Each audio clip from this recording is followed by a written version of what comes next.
आज ममता जी बहुत खुश नजर आ रही थी क्योंकि उनके बेटे नवीन की शादी तय हो गई थी। इधर उनकी बेटी प्राची भी खुशी से फूली नहीं समा रही थी। अब घर में भाभी आ जाएगी जो उसकी पक्की सहेली बन जाएगी। बहुत प्यार से रहेंगी दोनों ननद भाभी। यही सोच सोच कर प्राची ने न जाने कितने ही ख्वाब बुन डाले। धीरे धीरे शादी की तैयारी भी शुरू हो गई। ममता जी ने अपनी होने वाली बहू रेखा की माँ के पास फोन किया और बोली, बहन जी, लहंगा तो हमारी तरफ से दिया जाएगा, इसलिए आप रेखा को भेज दीजिएगा। मैं इधर से उसकी ननद प्राची को भेज दूंगी। दोनों ननद भाभी जो पसंद आएगा वो ले आएंगी। ममता जी के इतना बोलते ही उनकी होने वाली बहू रेखा ने अपनी माँ के पास से फ़ोन लिया और ममता जी से बोली, नहीं माँ जी, लहंगा तो मैं डिजाइनर लूँगी, जिसके लिए मुझे जयपुर जाना पड़ेगा। और फिर प्राची वहाँ जाकर क्या करेगी, उसका समय खराब होगा। एक काम करते हैं, मैं अपनी सहेली को ले जाऊंगी जो जयपुर में ही रहती है। और वैसे भी आप लोग यहाँ 20-30 हजार का लहंगा दिलवाएंगी। मेरा लहंगा तो पूरा 1 लाख से नीचे का नहीं होने वाला, इसीलिए आप लोग मेरी शॉपिंग की टेंशन ना लें तो ही ठीक रहेगा। अपनी होने वाली बहू के मुंह से ऐसी बातें सुनकर ममता जी को अच्छा तो नहीं लगा, लेकिन फिर भी नया रिश्ता था, इसीलिए चुप रह गई। ठीक है बेटा, धीरे से बोलकर ममता जी ने फ़ोन रख दिया। 2-4 दिन बाद ममता जी ने अपनी बेटी प्राची से कहा, बेटी, ज़्यादातर सामान तो तुम्हारी भाभी ही खरीद रही है, मगर हमें सुहाग चूड़ा तो खरीदना ही होगा और हमें उसकी कलाई का नाप भी नहीं पता है। तुम एक काम करो, आज शाम को कॉलेज से सीधा उसके घर चले जाना और वहाँ से एक चूड़ी नाप के लिए लेकर आना। तो प्राची ने कहा, ठीक है माँ, मैं कॉलेज से आते वक्त भाभी जी के घर पर चली जाऊंगी।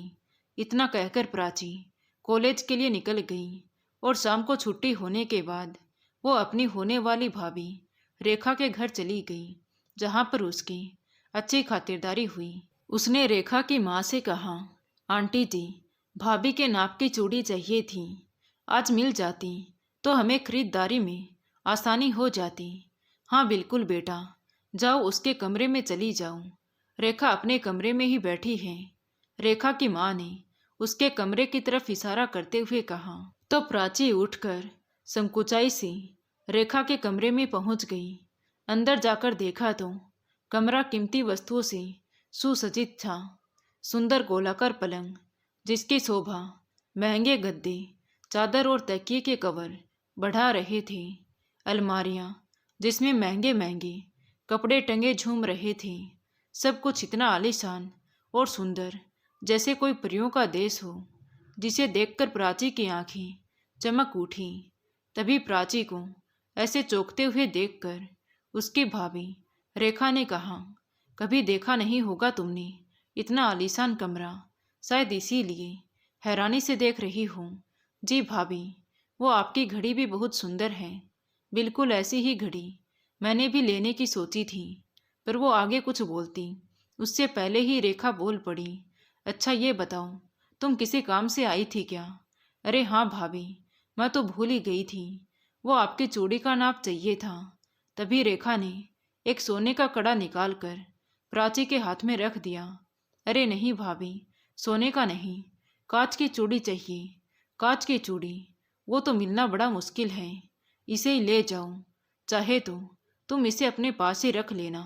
अरे नहीं नहीं भाभी, मैं इसे अपने पास क्यों रखूंगी? कृपया करके आप मुझे कांच की या आर्टिफिशियल चूड़ी दे दीजिए, घबराते हुए प्राची ने कहा। तो रेखा मुंह बनाते हुए बोली, अरे मेरे पास आर्टिफिशियल ज्वेलरी नहीं मिलती, मैं डायमंड, प्लेटिनम गोल्ड ही लेती हूँ। तो लाइए, आपके कड़े का मैं ड्राइंग बना लेती हूँ, ताकि हमें लाख का चूड़ा खरीदने में आसानी हो। प्राची ने कहा। तो रेखा आश्चर्य से बोली, लाख का चूड़ा, वो क्या होता है? भाभी, वो शादी में हमारी तरफ से सुहाग का चूड़ा चढ़ेगा ना? मतलब तुम लोग मुझे गोल्ड डायमंड नहीं देने वाले हो? नकली पहनाओगे? रेखा ने कहा। तो प्राची बोली, वो सब मुझे नहीं पता भाभी, मैं तो माँ के कहने पर यहाँ आई थी। मैंने ये ड्रॉ बना लिया है, अब मैं चलती हूँ। बोलकर प्राची बाहर जाने लगी तो रेखा बोली, अरे रुको, तुम्हें मेरी घड़ी बहुत पसंद आई थी ना? हाँ भाभी, बहुत अच्छी लगी। मैंने ऑनलाइन देखी थी मगर बजट के बाहर थी, इसीलिए नहीं खरीदी। अरे तो तुम रखो इसे, पहली बार मुझसे मिलने आई हूँ, लो मेरी तरफ से इसे गिफ्ट समझो। कहते हुए रेखा ने वो घड़ी प्राची को दे दी। मगर भाभी, इतनी महंगी घड़ी, अब अगर मगर मत करो, मैंने दे दिया तो दे दिया, देने के बाद तो मैं उसके बारे में सोचती भी नहीं हूँ, इतराते हुए रेखा ने कहा। तो न चाहते हुए भी प्राची घड़ी लेकर चुपचाप अपने घर आ गई और लाकर घड़ी को एक तरफ अलमारी में रख दी, क्योंकि जिस तरीके से रेखा ने वो घड़ी दी थी उसमें कहीं से भी मान सम्मान नहीं झलक रहा था, दिखाई दे रहा था तो सिर्फ उड़ाया गया उसकी गरीबी का मजाक। खैर, कुछ ही दिनों में प्राची के भाई नवीन की शादी हो गई और रेखा ममता जी के घर की बहू बनकर आ गई। अगले दिन बहू की पहली रसोई का खाना खाने के लिए ममता जी ने कुछ लोगों को बुलाया था। उन्होंने अपनी बेटी प्राची से कहा, प्राची बेटा, जाओ अपनी भाभी को बुलाकर ले आऊं। तो प्राची रेखा के कमरे में पहुंची। दरवाज़ा खुला हुआ था तो वो सीधा अंदर आ गई। तभी पीछे से रेखा चिल्लाते हुए बोली, प्राची, तुम्हारी हिम्मत कैसे हुई बिना पूछे मेरे कमरे में आने की? भाभी, वो माँ ने आपको नीचे बुलाया है, बस वही बोलने आई थी। अच्छा, तो तुम्हारे हाथ में मेरा ये ब्रासलेट क्या कर रहा है? वो भाभी, जमीन पर पड़ा हुआ था तो मैंने सोचा उठाकर ड्रेसिंग टेबल पर रख दूं। हकलाते हुए प्राची ने कहा। तो रेखा बोली, रहने दो, खूब समझती हूँ तुम्हारे बहाने में अगर मुझे वॉशरूम से निकलने में 2 मिनट और लग जाती तो तुम मेरे कीमती डायमंड का ब्रेसलेट लेकर चपत हो जाती। नहीं भाभी, आप गलत समझ रही हैं, मेरा ऐसा कोई इरादा नहीं था। मैं तो बस खूब जानती हूँ मैं तुम जैसे लोगों को जो मौका मिलते ही कीमती चीज़ों को हड़प लेते हैं। एक बार तुम्हें अपनी घड़ी क्या दे दी, तुम तो अपना हक ही समझ बैठी। ध्यान से सुनो, वो घड़ी मेरे लिए पुरानी हो चुकी थी। वैसे भी मैं उसे अपनी कामवाली बाई को ही देने वाली थी कि तुम आ गई तो सोचा उसे तो कीमती सामान देती ही रहती हूँ, क्यों ना तुम्हें दिया जाए। आखिर तुम मेरी ननद जो ठहरी, मगर तुम कभी भी ये मत समझ लेना मैं तुम्हारी भाभी हूँ तो तुम मुझ पर हक जमा लोगी। ये कमरा, यहाँ रखा हर सामान मेरा है, इसलिए कभी अपना समझने की गलती ना करना। रेखा ने गुस्से से कहा। तो बेचारी प्राची अपना सा मुंह लेकर वापस रसोई में आ गई। उसका लटका हुआ चेहरा देखकर ममता जी ने पूछा, क्या हुआ बेटी, तेरी भाभी तैयार हुई या नहीं? तो उसने सारी बात छुपाते हुए माँ से कहा, हाँ माँ, तैयार होकर बस आ ही रही है। इतने में पीछे से रेखा भी आ गई। आओ बहू, देखो सारा खाना बन चुका है, बस तुम हलवे में थोड़ी चीनी डाल दो और थोड़ा सलाद काट दो, तब तक प्राची खाना टेबल पर लगा देगी। तुम बस अपने हाथों से खाना परोस देना। तेरे ताऊ ताई जी आए हुए हैं, उन्हें भी थोड़ा अच्छा लगेगा।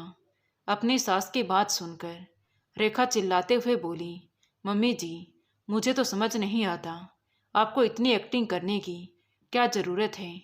आप मुझे साफ साफ कह देती तो मैं पूरा खाना बना लेती। ये हलवे में चीनी डाल दे, सलाद काट दे, मैंने कुकिंग क्लासेज कर रखी है। आप कहती तो मैं सब कुछ बना देती, पर नहीं, आपको तो सारा क्रेडिट खुद लेना है। उसका कहना इतनी ज़ोर से था कि बाहर बैठे सभी लोगों ने सुन लिया। ममता जी बहू की ऐसी बातें सुनकर सन रह गई। उन्हें बहू से ये उम्मीद बिल्कुल नहीं थी कि वो सबके सामने उनकी ऐसे बेइज्जती करेगी, मगर वो बेटे की खातिर मजबूर थी, इसीलिए चुप रह गई और बाहर आकर सफाई देते हुए बोली, अरे अभी शादी में थोड़ी थकी हुई थी ना, इसीलिए थोड़ी चिड़चिड़ी हो गई है। चलिए हम सब मिलकर खाना खाते हैं। बात को संभालते हुए ममता जी ने कहा।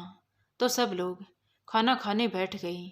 ममता जी का बेटा नवीन अपनी पढ़ाई करने के बाद एक कंपनी में जॉब कर रहा था। उस कंपनी के मैनेजर को अपनी बेटी रेखा के लिए नवीन पसंद आ गया। कुछ चंद मुलाकातों में दोनों का परिचय हुआ तो रेखा को भी नवीन अच्छा लगा और दोनों की बात शादी तक पहुंच गई। ममता जी मध्यम वर्गीय परिवार से थीं। पति के जाने के बाद बड़ी मुश्किलों से दोनों बच्चों को पाल पोस कर बड़ा किया था। छोटी बेटी प्राची कंपटीशन की तैयारी कर रही थी। पहले नवीन की नौकरी, फिर शादी। ममता जी के लिए तो ये बहुत खुशी की बात थी।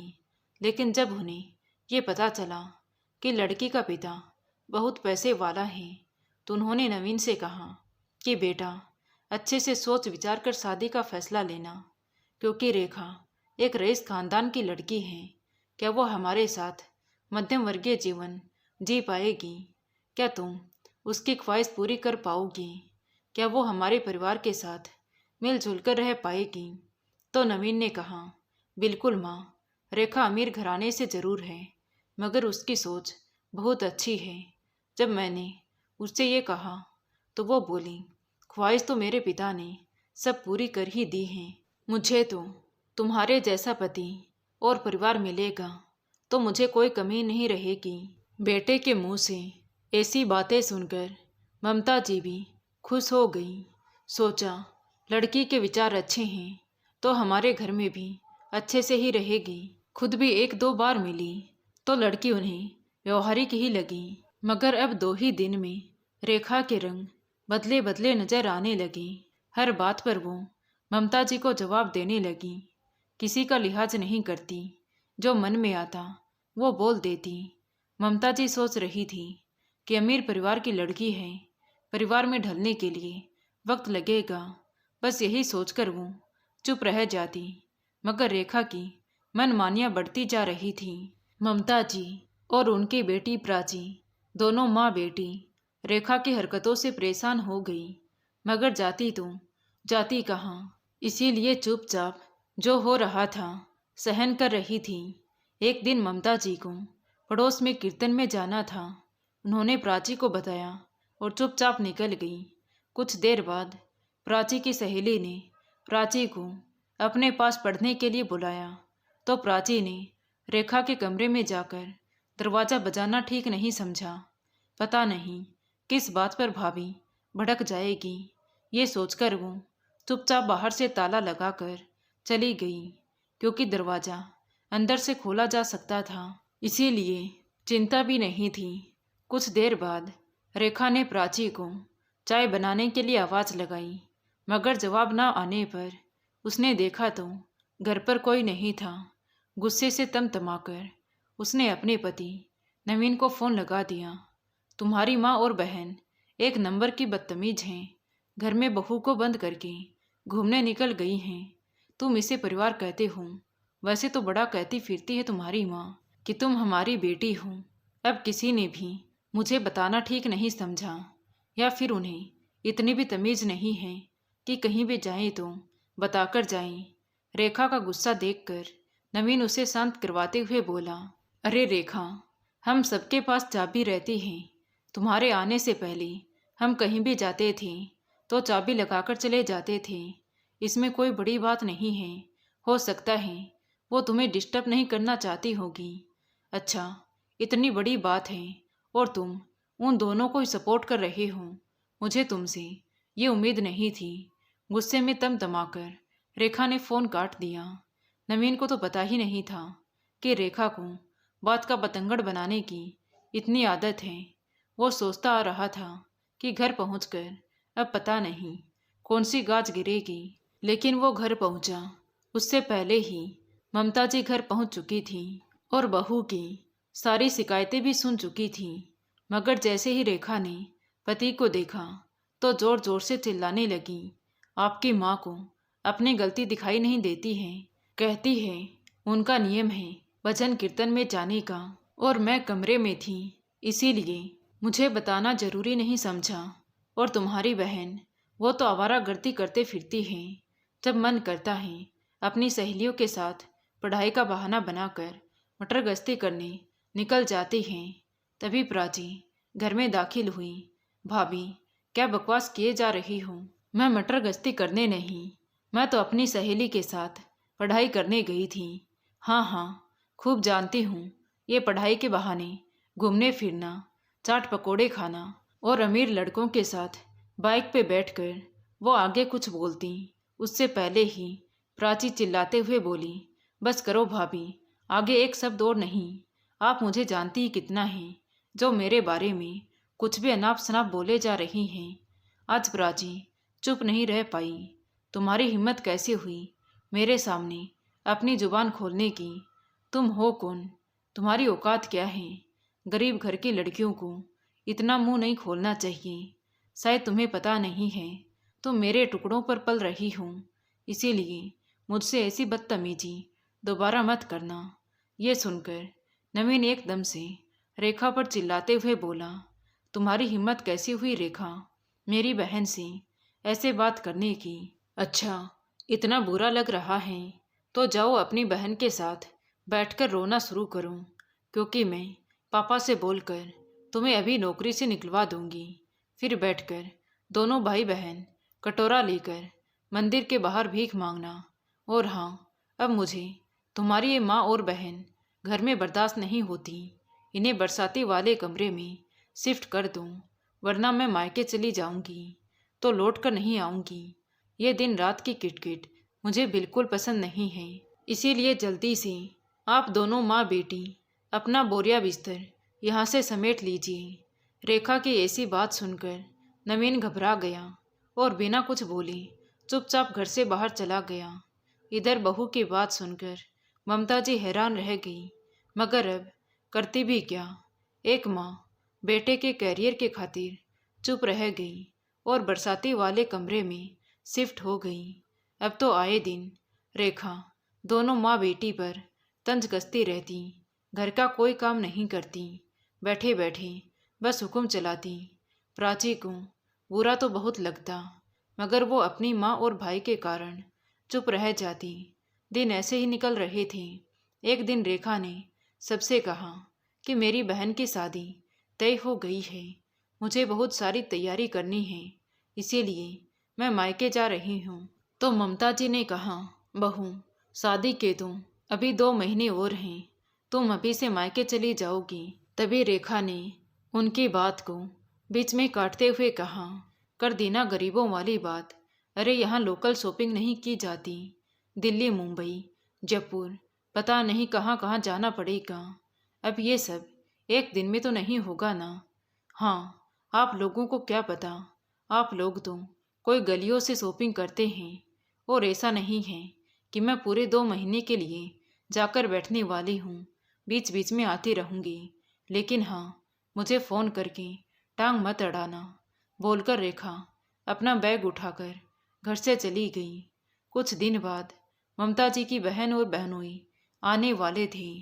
यही सोचकर ममता जी ने अपनी बहू को फ़ोन किया और बोली, बहू, घर आ जाओ, मेरी बहन जीजा जी तुम्हारी शादी में नहीं आ पाए थे, सो अब मिलने आएंगे, तुम घर आ जाओगी तो उन्हें अच्छा लगेगा। ममता जी ने तो बड़े प्यार से कहा था, लेकिन रेखा चिल्लाते हुए बोली, माँ जी, मैंने कहा था ना कि फ़ोन करके बीच में टांग मत अड़ाना। आप उनसे कह दीजिएगा उसकी बहन की शादी है और वो नहीं आएगी। पर बेटा, तुम्हें गए हुए 20 दिन हो गए हैं, एक चक्कर तो घर का भी लगा जाओ, कुछ नहीं तो इसी बहाने आ जाओ, हमें भी अच्छा लगेगा। ममता जी ने धीरे से कहा। तो प्राची बोली, ओहो, शादी हो गई है, इसका मतलब ये तो नहीं कि मैं मायके के फ़र्ज भूल जाऊं। और दूसरा, अगर आपको मिठाई वगैरह चाहिए तो मैं भिजवा दूंगी, मगर मुझसे आने की उम्मीद मत करना। वैसे भी ससुराल वालों को यही सब चाहिए होता है, आप इन्हीं में खुश हो जाते हो, बोलकर रेखा ने फ़ोन रख दिया। ममता जी को वैसे भी रेखा के रंग ढंग पसंद नहीं थी। ऊपर से आज घर आने से मना करने पर वो और गुस्से में लाल हो गई और अपने बेटे नवीन से बोली, नवीन, तू अपनी पत्नी से कुछ कहता क्यों नहीं है? हम गरीब हैं पर सम्मान की रोटी खाते हैं। यूँ अपने पैसे की धौंस बात बात पर दिखाना अच्छी बात नहीं है बेटा। और तू भी एक नंबर का झूठा निकला। तूने ये शादी सिर्फ बड़ी पोस्ट पाने के लिए की और हमें बताया भी नहीं। आज उसका हर्जाना हमें अपनी इज्जत गंवा कर देना पड़ रहा है। क्या माँ, अब बस भी करूँ? तुम सारी जिंदगी कपड़े सिल कर ही क्या पाई हो? याद है 2 वक्त की रोटी भी हमें सब्जी के साथ नसीब नहीं होती थी। आज मैंने घर, गाड़ी, धन दौलत सब कुछ कमाया है तो आपको बुरा लग रहा है? और फिर रेखा ने गलत भी क्या कहा है? हम गरीब तो थे ही और अब रेखा की वजह से ही हमारा स्टेटस बना है, तो फिर आप उसके मज़े लीजिए। क्यों फालतू में एक बात बोलती हैं और 2 बात सुनती हैं? मौसी मौसा जी आ रहे हैं तो उनकी खातिरदारी कीजिए। पहले भी तो वो आपसे मिलने ही आते थे। दूसरी बात, जब हम गरीब थे तो कौन से मौसा मौसी जी ने हमारी मदद करते थे जो हम इन लोगों के बारे में इतना सोचें? अरे जैसे पहले आते थे वैसे ही चाय नाश्ते से ज़्यादा खातिरदारी करने की कोई ज़रूरत नहीं है। इतना बोलकर नवीन भी ऑफिस के लिए बाहर निकल गया। तभी उनकी बेटी प्राची बोली, माँ, हमने कौन से पाप किए हैं जो हमें दिन रात गरीब होने का ताना दिया जाता है? जाने दे बेटी, तेरी भाभी होगी अपने घर में अमीर, आखिर वो भी तो मायके में अपनी इज्जत गंवा ही रही है। मगर ये बात उन्हें कहाँ समझ में आई है? पैसों का घमंड जो चढ़ा हुआ है सर पे। खैर, धीरे धीरे शादी का समय नज़दीक आ गया। शादी वाले दिन नवीन ने अपनी माँ ममता जी से कहा कि माँ, आप लोगों को लेने के लिए ड्राइवर पहुँच जाएगा, आप समय पर आ जाना। बोलकर वो अपने ससुराल के लिए निकल गया। शाम को 8 बज गए थे। ना गाड़ी थी ना ड्राइवर। तो हार कर प्राची ने अपने भाई को फ़ोन लगाया, लेकिन नवीन का फ़ोन नहीं मिला। तो उसने अपनी भाभी रेखा को फ़ोन लगाया और बोली, भाभी, भैया ने कहा था गाड़ी भेज रहे हैं, कितना समय और लगेगा, ज़रा पता करके बता दीजिएगा। ये सुनकर रेखा गुस्से से बोली, गाड़ी भेज रहे हैं? तुम्हारा दिमाग खराब हो गया है क्या? तुम जैसे भीख मंगों के लिए मैं ये फैसिलिटी भी दूंगी। चुपचाप ऑटो करके आ जाओ। अगर उसके पैसे ना हों तो ऑटो वाले से कहना कि दरवाजे पर खड़े गार्ड से पैसे ले लेगा। मेरा नाम लोगी तो ऑटो वाले का किराया तो वो भी दे ही देगा। फ़ोन स्पीकर पर था, इसीलिए ममता जी ने सारी बातें सुन ली और सोचने लगी कि अगर अभी नहीं बोला तो कभी नहीं बोल पाएगी। यही सोचकर उन्होंने प्राची के हाथ से फ़ोन लिया और गुस्से से बोली, बहू, अब बहुत हुआ, तुम अपनी अमीरी अपने पास रखो। जब तुमने और तुम्हारे पापा ने रिश्ता तय किया था तब ये नहीं देखा था हम जैसे गरीब भीख मंगों के घर में अपनी राजकुमारी की शादी कर रहे हैं। तब तो तुम्हारे मम्मी पापा ने यही कहा था कि हमें आपके जैसा सीधा सच्चा परिवार चाहिए ताकि हमारी बेटी सदा खुश रह सके। मगर तुम्हारे पापा ये भूल गए कि उनकी बेटी को प्यार, खुशियाँ या आशीर्वाद नहीं, सिर्फ रुपये पैसों से प्यार है। और इन्हीं पैसों के ठसक में वो अपनों से बड़ों की बेइज्जती करने में जरा सी भी देरी नहीं करती।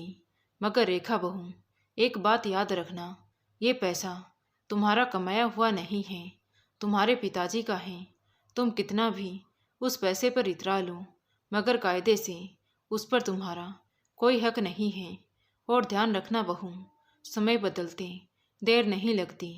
आज आपका समय है तो कभी हमारा समय भी आएगा। और हाँ, तुम्हारे घर की शादी तुम्हें मुबारक हो। हम दोनों तो नहीं आ पाएंगे, कहकर ममता जी ने फ़ोन रख दिया। रेखा तो महाबेशरम औरत थी, इसीलिए उसे कोई फ़र्क नहीं पड़ा कि उसकी सास ने उसे क्या कहा है और क्या नहीं। वो तो खूब मज़े से अपनी छोटी बहन की शादी में एंजॉय करने लगी। बहस हो जाने के बाद ममता जी बेचैन हो उठी और सोचने लगी कि आखिर कौन से जन्म के पाप मिल रहे हैं जो एक बेटा बहू मिले, वो भी ऐसे जिनसे कोई उम्मीद नहीं की जा सकती। बेटे ने भी माँ की परेशानियां नहीं समझी, जाकर पैसों के लालच में जोरों का गुलाम हो गया। बहू को इतना प्यार सम्मान दिया, लेकिन वो भी अपमान करने से पीछे नहीं हटती, जबकि उसे कोई रोक टोक नहीं, जैसा चाहे अपनी ज़िंदगी जिए। कभी हमने दखल अंदाजी नहीं की। बालकनी की कुर्सी पर बैठी हुई ममता जी की आंखों से आंसू बह निकले।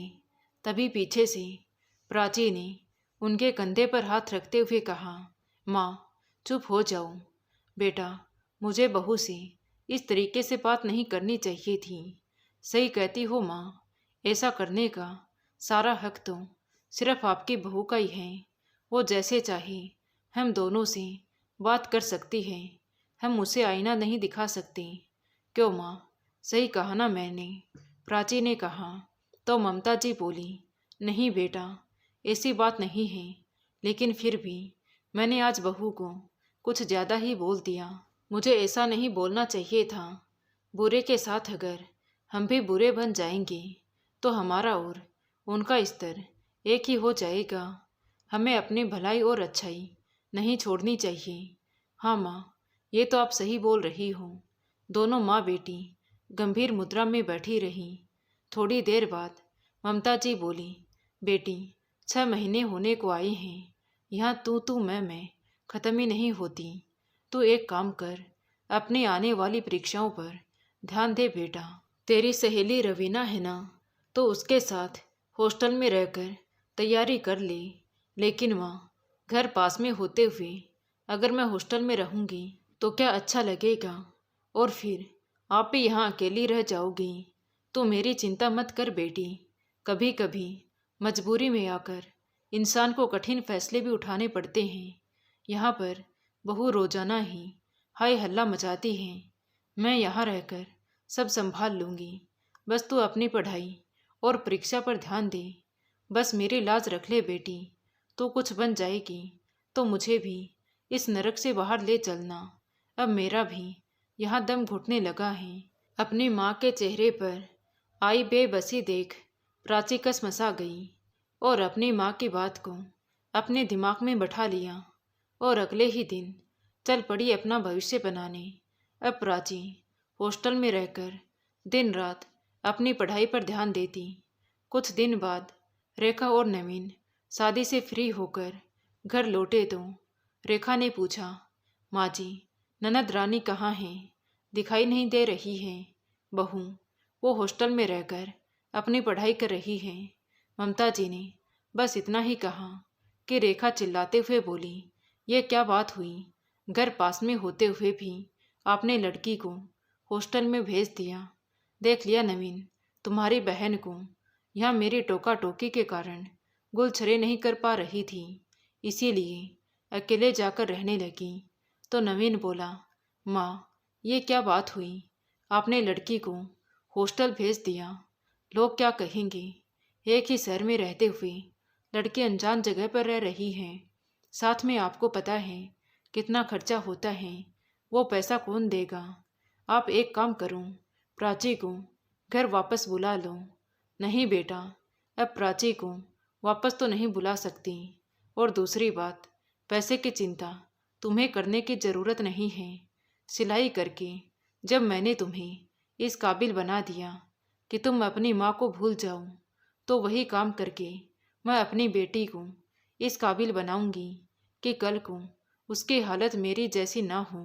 तेरे पापा के जाने के बाद मैंने आत्मनिर्भर की अहमियत जान ली थी। आज मैं अपनी बेटी को भी आत्मनिर्भर बनाना चाहती हूँ, ताकि कोई उसे अपने रुपयों पैसों की दोष ना दिखा सके।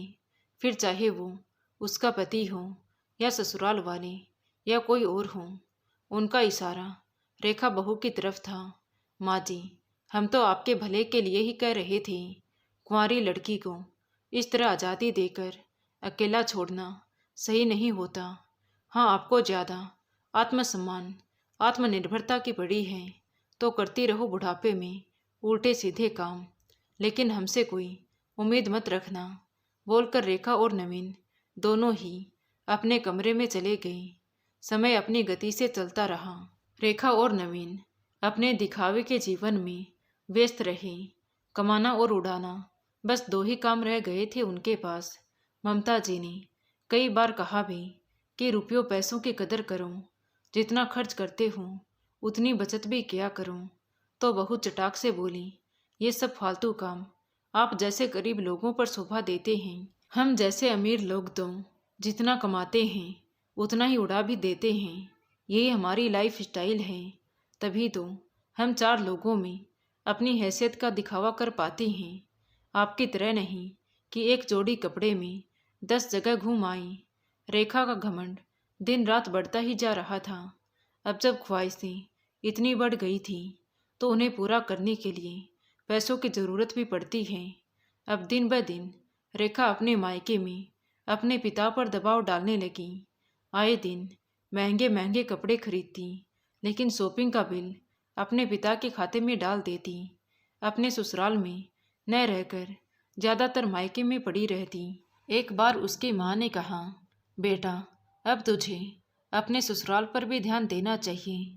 अगर हमेशा यूं ही मायके में रहोगी तो ममता जी क्या सोचेंगी।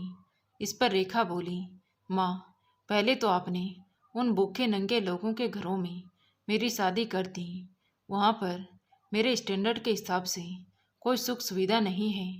और वैसे माँ, मेरी छोटी बहन पूजा भी तो आती जाती रहती है, आप उसे तो कुछ नहीं कहती हो। रेखा ने गुस्से से कहा। तो उसकी माँ बोली, बेटा तू पूजा की बराबरी मत कर, वो तो अपने ससुराल में बहुत अच्छे से रम गई है। और न ही छोटे दामाद जी कभी हमसे कोई मदद मांगते हैं। और यहाँ नवीन ऑफिस में कुछ काम तो करते नहीं हैं, ऊपर से तनख्वाह के साथ अनावश्यक खर्चे भी जोड़कर दिखाता है। अपने घर जाने के बजाय हमारे घर पर ही पड़ा रहता है। वो तो दामाद हैं, इसीलिए हम कुछ नहीं कहते, वरना तेरे पापा ये सब बर्दाश्त करते करते थक गए हैं। इसीलिए कहती हूँ तुम दोनों सुधर जाओ, वरना हमें कोई ठोस कदम उठाना होगा। अपनी माँ की बात सुनकर रेखा गुस्से से तमतमाते हुए बोली, माँ अगर आपने ऐसा कुछ करने की सोची तो मैं आप पर केस कर दूंगी और अपने हक की ज़मीन जायदाद, ऑफिस में अपना हिस्सा सब कुछ ले लूँगी और आप कुछ भी नहीं कर पाएंगी। इसीलिए मुझे ज्ञान देने की ज़रूरत नहीं है। मैं जो कर रही हूँ वही ठीक है। बोलकर रेखा अपने कमरे में चली गई।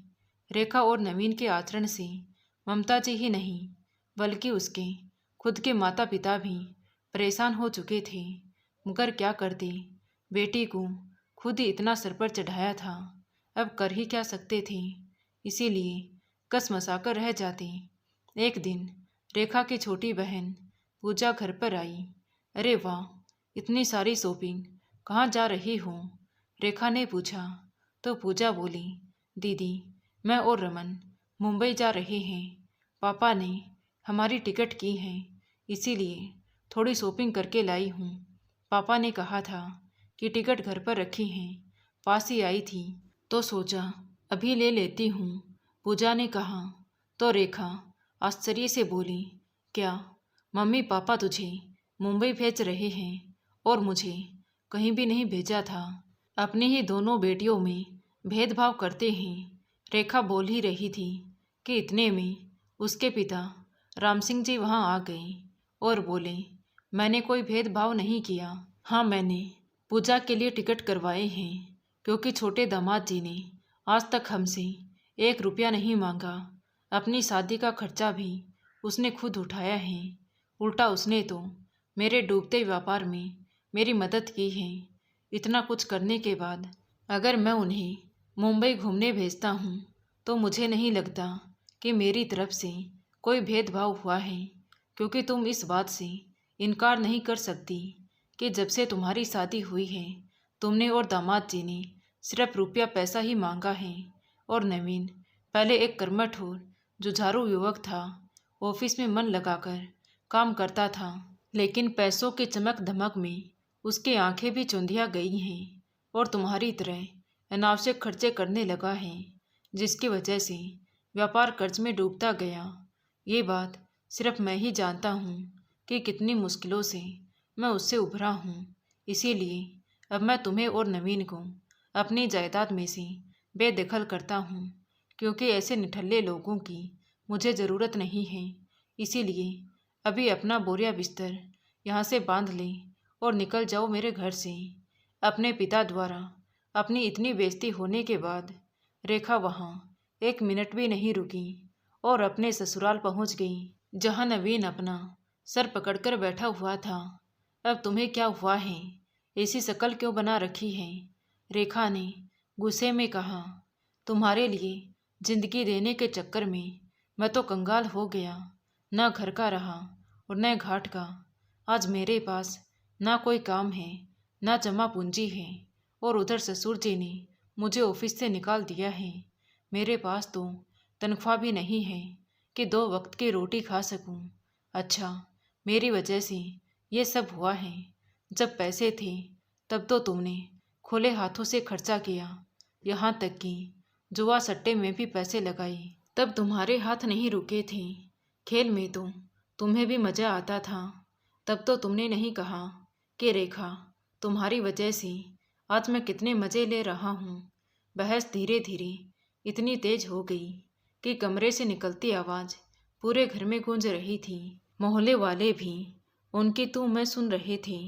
तभी ममता जी ने आकर कहा, बेटा थोड़ा धीरे बोलो, आसपास के लोग खिड़कियों से झांक झांक कर तुम्हारी बातों के मज़े ले रहे हैं। कल पूरे मोहल्ले में ताज़ा खबर की तरह तुम्हारी बातों को मिर्च मसाला लगाकर परोसा जाएगा। माँ जी, आप तो बिल्कुल चुप हो जाइए। हम मियाँ बीबी के मामले में ना पड़ेंगी तो ही बेहतर है, और आइंदा मेरे कमरे में आई तो मुझसे बुरा कोई नहीं होगा। रेखा ने अपना सारा गुस्सा ममता जी पर उतार दिया तो ममता जी चुपचाप बाहर आ गई। अब दाल रोटी का खर्चा चलाना भी नवीन और रेखा के लिए मुश्किल हो रहा था। नवीन रोज नई नौकरी ढूंढने जाता और निराश होकर वापस लौट आता। इधर रेखा अपनी माँ को रोज़ फ़ोन कर माफ़ी मांगने की कोशिश करती, मगर माँ अपनी औलाद को बहुत अच्छे से जानती थी। इसीलिए उन्होंने फ़ोन उठाना ही बंद कर दिया, जिसके कारण रेखा और भी ज़्यादा चिड़चिड़ी होती गई। एक दिन ममता जी रसोई का सामान लेने बाहर ही निकली थी कि प्राची का फ़ोन आ गया। माँ, मुझे सरकारी नौकरी मिल गई है। आपका सपना पूरा हो गया है माँ।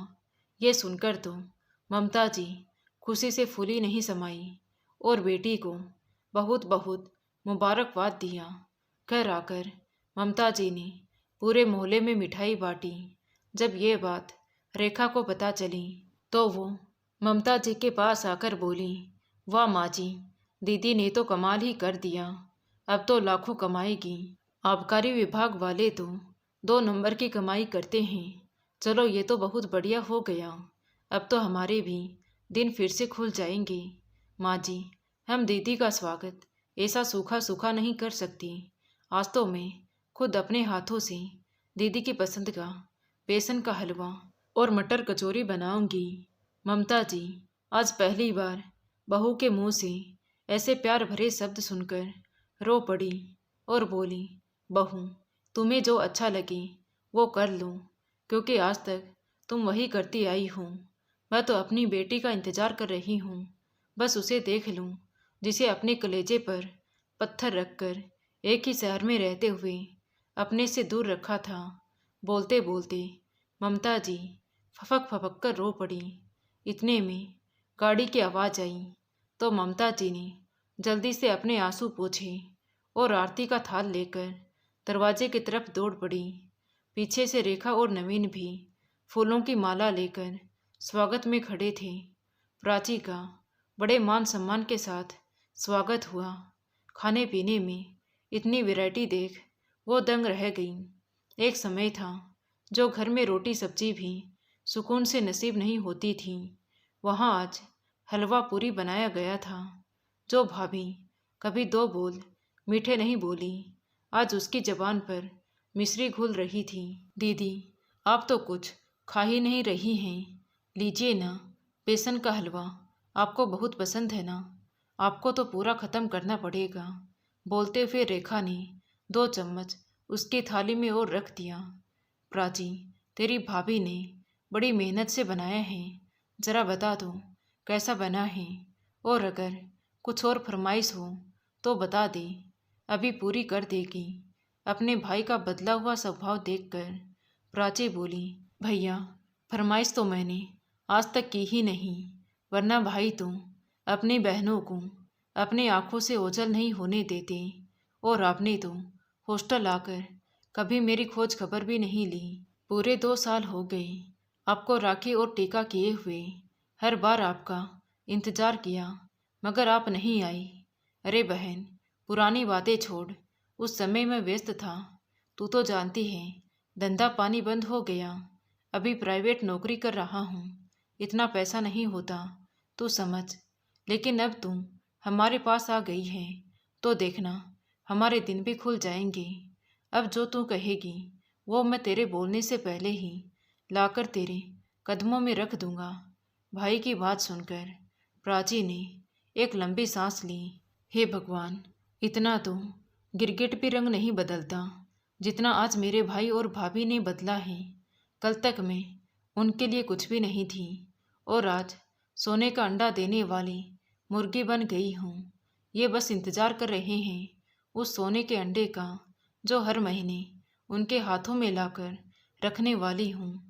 वो मन ही मन में ये सब सोच ही रही थी कि ममता जी प्राची के सर पर हाथ फेरते हुए बोली, बेटा तू कैसी है? माँ, आज जो भी हूँ तेरी वजह से हूँ और तेरे लिए हूँ, और अब तुम भी ये रोना बंद करो। तुम्हारे खुशियों भरे दिन आ गए हैं, चलो अब मैं तुम्हें बस यहाँ से ले जाने आई हूँ।